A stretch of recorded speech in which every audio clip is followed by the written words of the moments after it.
Qu'est-ce qu'une opposition au paiement? Une opposition au paiement, c'est quand un acheteur demande à l'émetteur de sa carte de lui rembourser un montant qui a été débité sur son compte. Une opposition peut se produire pour plusieurs raisons.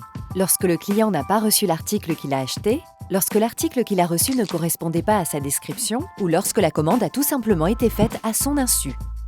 Un acheteur peut faire opposition au paiement des semaines ou des mois après avoir passé sa commande. Nous ne décidons pas si une opposition au paiement est valide ou non. C'est l'émetteur de la carte du client qui s'en charge. Nous recueillons des informations sur la transaction contestée et vous aidons à trouver un accord avec l'émetteur de la carte pour résoudre le litige. En attendant qu'un accord soit trouvé, votre argent est temporairement suspendu pour quelques semaines au plus. Comment contester une opposition au paiement? Si vous recevez une opposition au paiement, vous aurez 10 jours pour nous envoyer les informations qui vous permettront de contester l'opposition. Si un acheteur signale un débit non autorisé sur son compte ou s'il n'a jamais reçu l'article qu'il avait commandé, nous vous demanderons de prouver que l'article a bien été livré.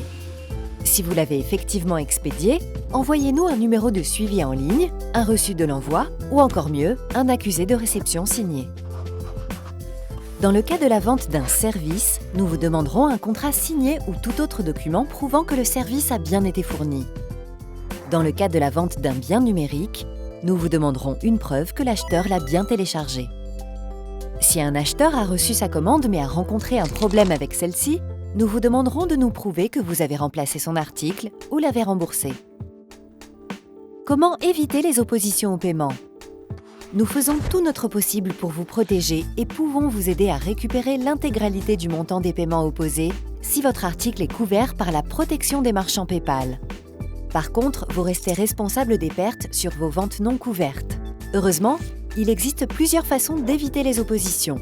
Vérifiez que vos commandes n'ont pas l'air frauduleuses, envoyez un numéro de suivi en ligne à vos clients et souscrivez à une assurance de livraison pour les articles de valeur.